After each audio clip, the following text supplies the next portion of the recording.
Okay, so we're diving into something today that I think a lot of you have been wanting to hear about, and that's this whole idea of overrated NBA players. Yeah.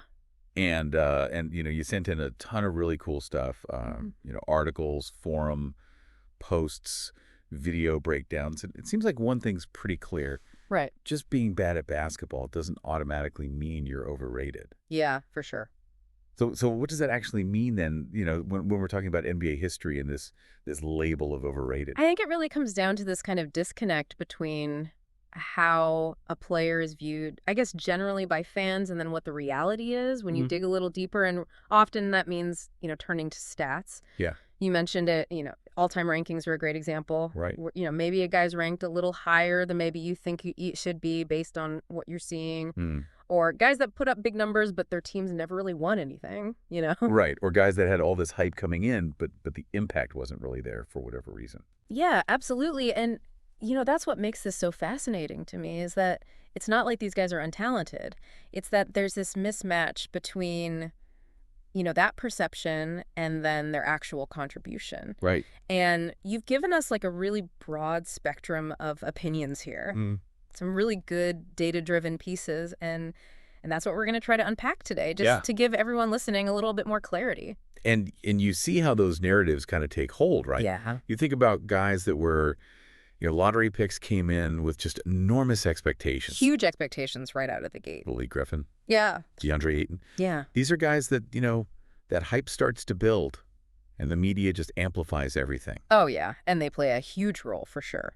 Think about all the attention Blake Griffin got for dunking. I mean, who wasn't watching those dumb contests? It was unbelievable. And maybe it was so good that it created an image that didn't actually match his total game. Right. And that's what some of these sources are saying. Or think about individual awards like scoring titles. Oh, yeah. Tracy McGrady. Yeah. Multiple scoring titles. MVP awards. Like Derrick Rose. Yeah, they tell a story. Yeah, sure, they tell a story. But we're looking at, is that story the whole story? Right. Is it giving you the full picture of that player's impact on winning? And that's where we have to look beyond those first impressions and Yeah. even beyond like just the basic box score numbers, right? Yeah. You can't just take points per game at face value. Right. You got to think about, okay, well, how efficient was that scoring? Yeah. What was the context of the team's performance? So how do we get a more accurate measure of a player's value then? Well, luckily, we have some pretty good tools for that these days. Things like PER, Right. which tries to take all of a player's stats per minute and put it into one number that we can compare across players, and then win shares, which tries to estimate how many wins a player actually contributed to their team. And this really came up a lot in the stuff you sent me. Like Oscar Robertson's triple doubles Oh, yeah, that was a big one. back in his era. Yeah. Phenomenal achievement. Yeah, amazing. Nowadays you got Russell Westbrook doing it. Right, It's the same stat. on paper. But the game itself, the pace, how teams play, Everything's different. it's totally different. And then, a guy like Allen Iverson came up a lot too. Oh, yeah. AI. Undeniable scorer. One of the best. But when you look at how many shots it took to get those points. Yeah, that's where the conversation gets a little more nuanced. So just to get everyone on the same page here before we go any further, Mhm. who are we talking about here? Like, what were the players that kept coming up? Yeah, let's run through that list. And what were those kind of initial reasons why they were considered overrated in the stuff you sent? All right, well, first up, we got Carmelo Anthony. Okay. A lot of the discussion around him centered on the lack of deep playoff runs, concerns about his defense, Right. and then putting up big scoring numbers, but not always being super efficient. Okay. Next, we got Derrick Rose. Some people questioning if that MVP season was truly deserved. Right. And then, of course, the struggles to get back to that level after the injuries. Okay. Then there's Blake Griffin. Yeah. All that early hype, a lot of it fueled by those dunks, didn't translate into consistent playoff success, and some questions about his overall game beyond just scoring. Okay. Then there's Tracy McGrady, scoring titles for days but limited playoff success. Right. And, of course, the injuries played a role there. Yeah. Dwight Howard. Okay. His offensive game was seen as limited by some. Mm-hmm. There were mentions of chemistry issues with teammates Mm-hmm. and maybe a drop-off after his peak. Okay. Yao Ming. Okay.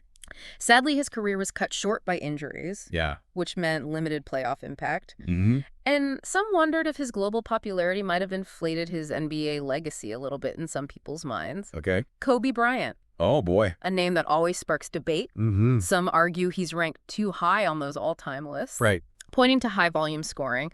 That wasn't always the most efficient. Okay. Oscar Robertson, The big O. the original Mr. Triple-Double. Yeah. But some see those triple-doubles as maybe a bit overemphasized. Right. And his teams didn't achieve a ton of success with him as the main guy, Okay. Allen Iverson. Yep. Amazing scorer, but questions about efficiency. Right. Ball dominant style. Mm-hmm. Limited playoff success beyond that one finals run. Okay. And finally, John Stockton, Mm-hmm. assists king. For sure. But did playing with Karl Malone inflate those numbers a bit? He never really got serious MVP consideration. Mm-hmm. So there you have it. That's the list. So this is quite a crew of players here, and I think looking at this list, there's some clear themes that are emerging already. Yeah, you hit on one of them earlier. Yeah. That ability to translate individual brilliance into wins as a team, Right. especially in the playoffs. Yeah. High stakes. And then the whole idea of efficiency keeps coming up, too. Mm-hmm. How effectively did these guys achieve their stats? Okay. Well, let's dive into some specifics here then. All right, sounds good. Let's start with Carmelo Anthony. Melo. Guy could absolutely score. Oh, yeah. One of the best pure scorers I've ever seen. But, you sent me a quote from Jared Dudley calling him flat out overrated. Interesting. And he was specifically talking about Melo's inability to lift his teammates Right. and his defensive liabilities. Okay, yeah, that was definitely a recurring theme in what you said. And when you actually look at the numbers, it does seem like all that scoring came at a cost, Right. His efficiency wasn't always there. especially in the playoffs. Yeah, when the intensity ramps up. Exactly. So there's this idea that maybe he was a volume scorer, but not always in a way that helped the team. And his playoff record definitely raises some valid questions about whether all those points translated into wins. Right.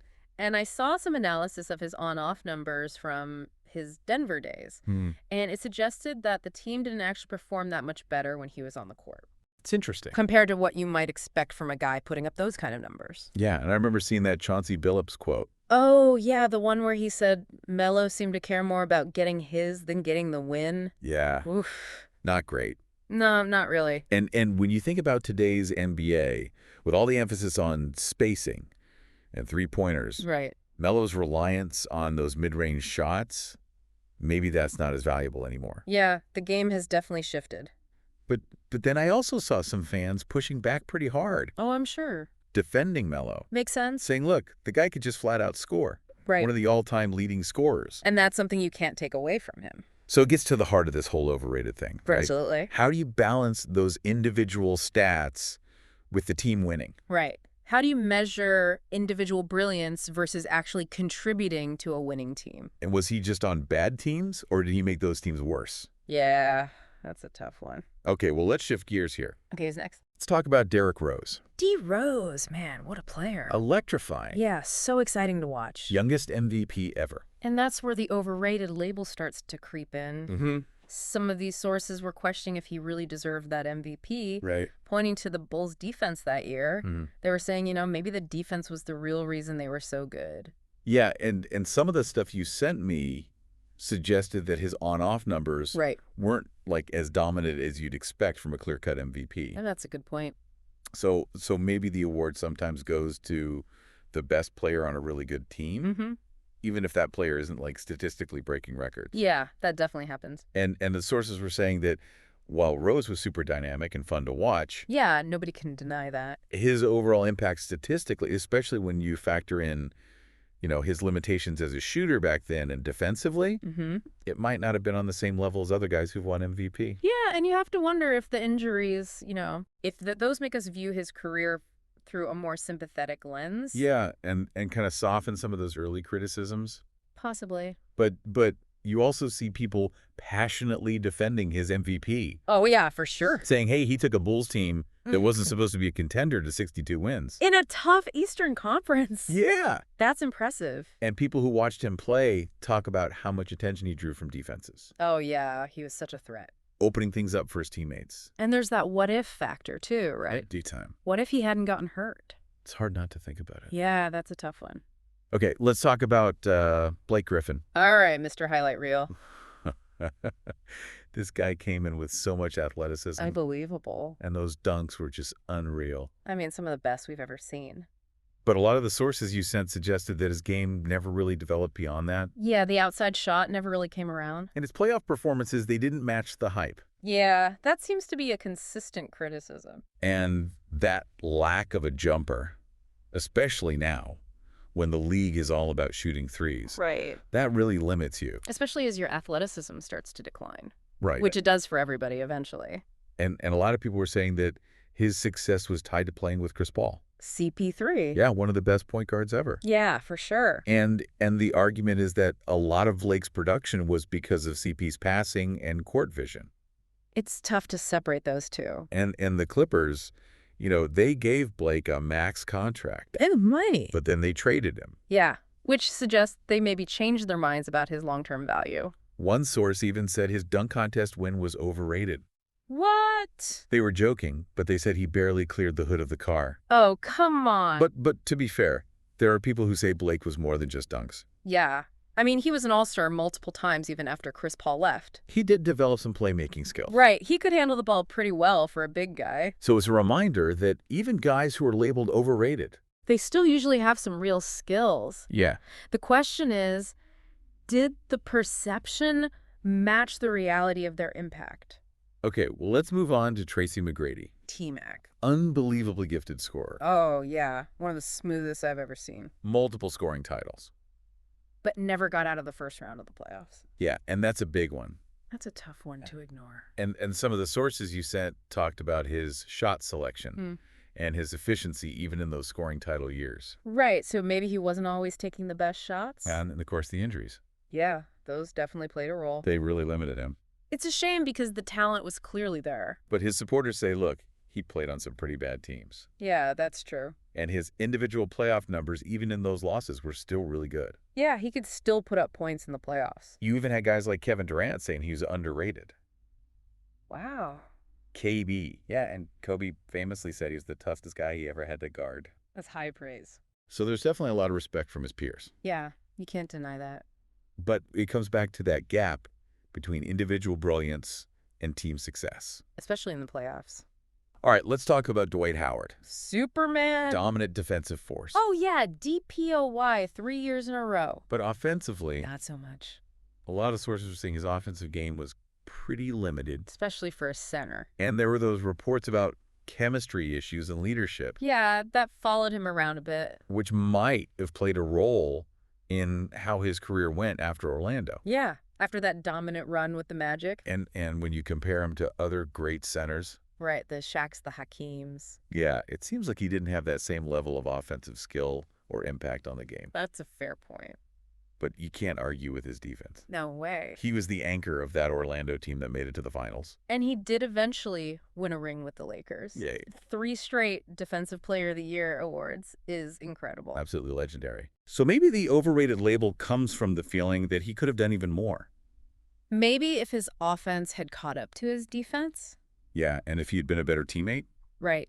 Okay, now Yao Ming. Global icon. Yeah. Very skilled for a guy his size. But those injuries, man. Yeah, they really took their toll. Limited his career. And limited his team's playoff success. Yeah. And it's interesting because some of the sources you sent suggested that his popularity, especially internationally, might have actually inflated his NBA legacy a bit. Okay. I mean, he was a phenomenon in China. Huge. And that raised his profile worldwide. For sure. But if you just look at his on-court accomplishments in the NBA, Yeah. the lack of playoff success because of the injuries, Right. that becomes a bigger part of the conversation. And some of the sources you sent described him as more of a finesse player. Maybe not as consistently aggressive as some other dominant centers. Right. But then others pointed to how skilled he was for his size. Yeah. And he had some great battles with guys like Dwight Howard. Yeah, some really good matchups. So it's a tough one. Talented player, for sure. No doubt. But the injuries make it hard to say for certain what his legacy would have been. Yeah, what could have been. Okay, now, Kobe Bryant. Oh, boy, here we go. Get ready for some hot takes. This is always a heated debate. So the main argument for him being overrated seems to be that his all-time ranking is sometimes inflated. Okay. And that all that scoring, Right, he took a lot of shots. it wasn't always the most efficient way to get those points. Yeah. And he holds the record for most missed field goals. Wow. Ouch. Which people bring up a lot. And then there were those comparisons to other all-time great scorers. Right. Guys who maybe got similar numbers, but more efficiently. Yeah, and sometimes Kobe's fans almost make it worse by defending him so passionately. Yeah, I could see how that would happen. Because it just fuels the fire for the people who disagree. Makes sense. But then you look at his work ethic. Legendary. Competitiveness. Second to none. He's one of the greatest scorers ever. Absolutely. Even Tracy McGrady had him in his top 5. Wow. So there's no denying his impact on the game. Not at all. It's more about where he ranks among the all-time greats. And if that ranking matches up with the numbers when you really dig in. Okay, let's talk about Oscar Robertson. A big-o. Mr. Triple-Double. Yeah, the original.